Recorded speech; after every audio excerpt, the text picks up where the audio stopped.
സുഗതവനം charitable ട്രസ്റ്റും കായൽ കൂട്ടായ്മയും സംയുക്തമായി സുഗതകുമാരി അനുസ്മരണം സംഘടിപ്പിച്ചു. ഇതോടനുബന്ധിച്ച് ദേശീയ കർഷക ദിനാചരണവും നടത്തി. ശാസ്താംകോട്ട കായൽ തീരത്താണ് പരിപാടി സംഘടിപ്പിച്ചത്. സുഗതവനം ചാരിറ്റബിൾ ട്രസ്റ്റിന്റെയും കായൽ കൂട്ടായ്മയുടെയും സംയുക്താഭിമുഖ്യത്തിലാണ് സുഗതകുമാരിയുടെ 4ാം ചരമവാർഷിക ദിനാചരണവും ദേശീയ കർഷക ദിനാചരണവും ശാസ്താംകോട്ട കായൽ തീരത്ത് സംഘടിപ്പിച്ചത്. Speed cartoonist doctor Jitesh G ഉദ്ഘാടനം ചെയ്തു.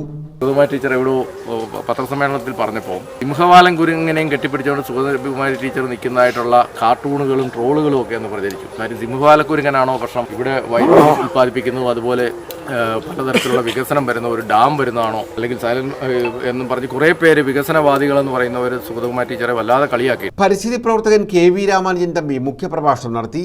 നമ്മളിവിടെ ഈ ശാസ്താംകോട്ടയുടെ കായൽക്കരയിൽ കുമാരി ടീച്ചറിന്റെ ഹൃദയമായ അല്ലെങ്കിൽ അത്തരത്തിൽ അവർ സ്നേഹിച്ചിരുന്ന ഈ കായൽക്കരയിൽ തന്നെ ഇതിന്റെ ഒരു വെന്യൂ തീരുമാനിച്ചതിൽ വളരെ നമുക്കെല്ലാവർക്കും കൂട്ടായിട്ടുള്ള ഉത്തരവാദിത്തമുണ്ട്. എൽ സുഗതൻ, ഷൂർനാട് രാധാകൃഷ്ണൻ, ഡോക്ടർ മധു, അജിതൻ കുമാർ, ബിന്ദു രാജേഷ്, ഡോക്ടർ ബിജു, ദുലാരി, അനില, ആനി, ലാസർ തുടങ്ങിയവർ പങ്കെടുത്തു.